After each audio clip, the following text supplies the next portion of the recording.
औज़ुबिल्लाहि मिनश्शैतानिर्रजीम बिस्मिल्लाहिर्रहमानिर्रहीम अस्सलामु अलैकुम वरहमतुल्लाहि वबरकातुहू। सूरह शुरा है मेरे सामने और सूरह शुरा की आयत नंबर 79 है। पारा नंबर 19 है और रुकू नंबर 9 चल रहा है। आयत नंबर 75 से मूसा हज़रत इब्राहीम अलैहिस्सलाम अपने बाप और अपनी कौम के सामने दलाइल पेश कर रहे हैं। दलाइल किस चीज़ पे पेश कर रहे हैं कि अपने रब को मनवाने के लिए। और रब को मनवाने के लिए जो सबसे पहली बात इब्राहीम अलैहिस्सलाम ने कही कि वो अपने बाप दादा के माबूदों से बेजारी की बात थी। और पहला जुमला फरमाया कि किसकी इबादत कर रहे हो अल्लाह को छोड़ के। और जब जवाब मिला तो जवाब में ये था कि हम अपने बुतों की इबादत कर रहे हैं, बल्कि हमेशा से उनकी इबादत में लगे हुए उनके मंजाविर हो चुके हैं। इब्राहीम अलैहिस्सलाम ने जवाब दिया कि आपकी क्या राय है कि अगर मैं कहूँ कि ये मैं इनको अपना दुश्मन समझता हूँ और सिर्फ रब्बुल आलमीन को अपना दोस्त समझता हूँ या कारसाज समझता हूँ। फिर सवाल पैदा हुआ वही जो मूसा अलैहिस्सलाम के सामने पैदा हुआ कि कौन रब्बुल आलमीन।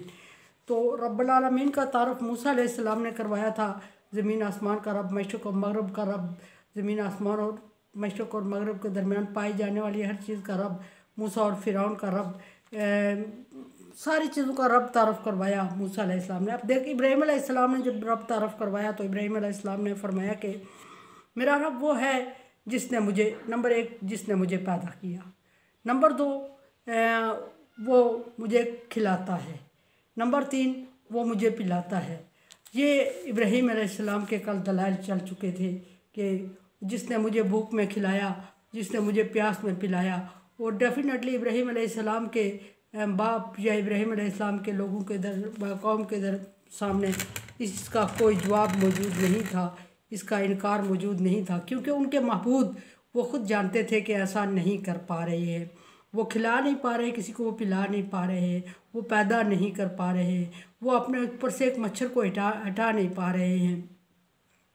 तो वो समझते थे, लेकिन समझने के बावजूद वो इब्राहीम अलैहिस्सलाम के सामने मानने को तैयार नहीं थे, क्योंकि उससे उनकी इज़्ज़त का सवाल था। इज़्ज़त नफ्स मजरू हो रही थी और वो समझ रहे थे कि हम एक अपने ही सामने पले बड़े बच्चे के मज़हब को मान के अपने बाप दादा के मज़हब को छोड़ नहीं सकते। ये हमारे लिए इज़्ज़त की बात है, बेइज्जती की बात है। अब इब्राहीम अलैहिस्सलाम ने दलाइल दिए, 3-4 दलाइल कल गुजर चुके। वो मुझे पैदा करने वाला मेरा रब है और मुझे भूख में खिलाने वाला और सब मखलूक को खिलाने वाला वो मेरा रब है। और प्यास में मुझे और सारी मखलूक को पिलाने वाला मेरे बाप दादा को और नमरूद को और छोटी मोटी चीज़ों को सब को पिलाने वाला जो अल्लाह तबारक व तआला की ज़ात है। पानी बरसाने वाला अल्लाह तबारक व तआला की ज़ात है, वो मेरा रब्बुल आलमीन है। उसके अलावा मैं किसी और को अगर मानूँ तो मैं बड़ा बदबख्त हूँगा। अब ये भी बात चल रही थी कि शुरू से ही इब्राहीम अलैहिस्सलाम बुतों के ख़िलाफ़ थे। अब अगली बात जब इब्राहीम अलैहिस्सलाम फरमा रहे हैं तो वो अगली दलील ये दे रहे हैं, वाइज़ा मरिज़तु फ़हुवा यशफ़ीन। और मेरा रब ही वो रब है, जब मैं बीमार पड़ता हूँ तो वो मुझे शफ़ा अता फरमाता है। जब मुझे ना सिर्फ मुझे बल्कि मेरे बाप दादा को और मेरे इर्द गिर्द को, मेरी कौम को, मेरे माहौल को, मेरे तमाम मखलूक को जब बीमारी में शफ़ा अता करने वाला है वो मेरा रब है। और ये जो फिर सवाल ये होता था इब्राहीम अलैहिस्सलाम के बाप आप और आपकी कौम अपने आप से ये सवाल करती थी कि ये इब्राहीम तो सच कह रहा है, हमारे बुतों में किसी में ये क्वालिटी तो पाई नहीं जाती कि वो बीमारी में किसी को शफ़ा दे दे या बीमारी से सेहतयाब करे या बीमारी में कुछ अफाका करे या बिल्कुल ख़त्म कर दे। ये तो इब्राहीम जिस रब की बात कर रहा है वही कर रहा है। और अनजाने में ना चाहते हुए भी वो जब पकारते थे बीमारी में या मुश्किल में तो वो रब को ही पकारते थे। अनजाने में हर एक मज़हब से ताल्लुक़ रखने वाला जब किसी मुश्किल में होता है तो बेखा वो किसी की भी इबादत कर रहा हो देखने के लिए, लेकिन जब वो किसी भी मुश्किल में होता है तो वो रब्बुल आलमीन ही कहता है, अल्लाह ही को पुकारता है, अल्लाह ही से वो लो लगाता है, अल्लाह ही से उम्मीदें वाबस्ता करता है। इसी तरह इब्राहीम अलैहिस्सलाम की कौम का भी ये हाल था कि वो अल्लाह तबारक व तआला से ही उम्मीद रखते थे, लेकिन इब्राहीम अलैहिस्सलाम की बात मान नहीं रहे थे। बिल्कुल उसी तरह जिस तरह अहले मक्का ने कहा था, हम मोहम्मद हम तुम्हें झूठा नहीं कहते, लेकिन हम तेरे दीन को मान नहीं सकते, हमारी मजबूरी है। इसी तरह सारे पैगम्बरों के साथ हुआ, इब्राहीम अलैहिस्सलाम के साथ भी ऐसे ही हुआ। अब ये अगली बात जो अगली दलील जो इब्राहीम अलैहिस्सलाम ने अपने बाप और अपनी कौम के सामने दी, वो वल्लज़ी युमीतुनी सुम्मा युहयीन, अल्लाह मेरा परवरदिगार वो है या मेरा रब वो है जो मुझे मौत देगा और फिर उसके बाद मौत देने के बाद अगली ज़िंदगी के लिए उठाएगा।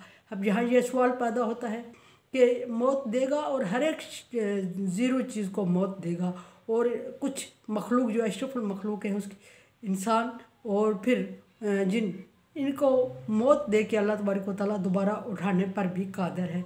किसी और के पास ये, अब इस चीज़ को इब्राहीम अलैहिस्सलाम के आबा व अजदाद या कौम नहीं मान रही थी। उनका अक्सर मज़ाहिब में ये कंसेप्ट पाया जाता है कि जब इंसान दुनिया को छोड़ देता है, मर जाता है, तो फिर दुनिया में दोबारा आने का तसव्वुर नहीं है, और अगर फ़र्ज़ किया आ भी जाए तो फिर वो उसको मरने के बाद इस दुनिया के अमाल का हिसाब नहीं देना पड़ेगा, और उस दुनिया के अमाल के बेस पे उसको अगली ज़िंदगी नहीं मिलेगी। अगर मिलेगी भी तो वो असर न होगी और उसका इस ज़िंदगी से कोई ताल्लुक़ नहीं होगा। और पहली बात यह है कि वो मानने को ही तैयार नहीं थे।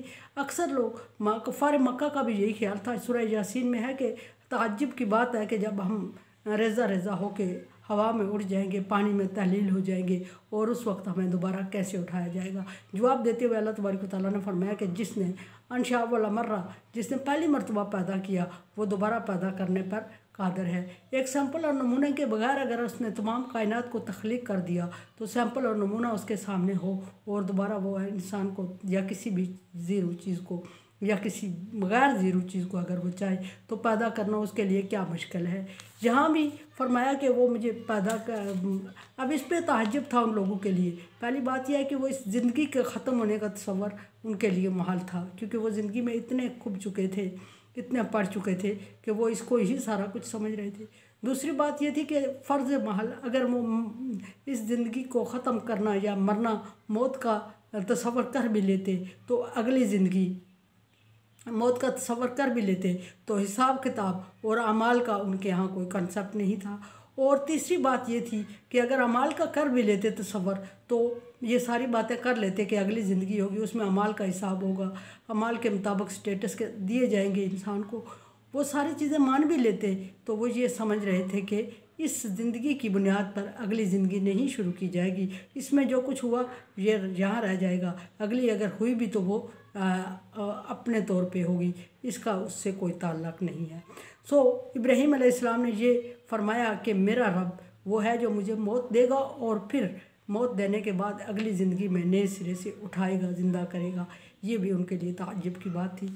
अब देखते हैं कि आगे इब्राहीम अलैहिस्सलाम के दलाइल अभी जारी हैं, कल इंशाअल्लाह कुरान समझे, देखें समझिए और सब्सक्राइब करें और सदका जारिया में मेरा साथ दें। अल्लाह तबारक व तआला का हुक्म ताअवनु अलल बिर्रि व तक़वा, नेकी और भलाई के कामों में एक दूसरे से ताअवुन करें। ताअवुन करें, चैनल को सब्सक्राइब करें और शेयर करें। सुनने से ताअवुन नहीं होता, सब्सक्राइब करें और शेयर करें और सदका जारिया में मेरा साथ दें। अल्लाह हाफ़िज़।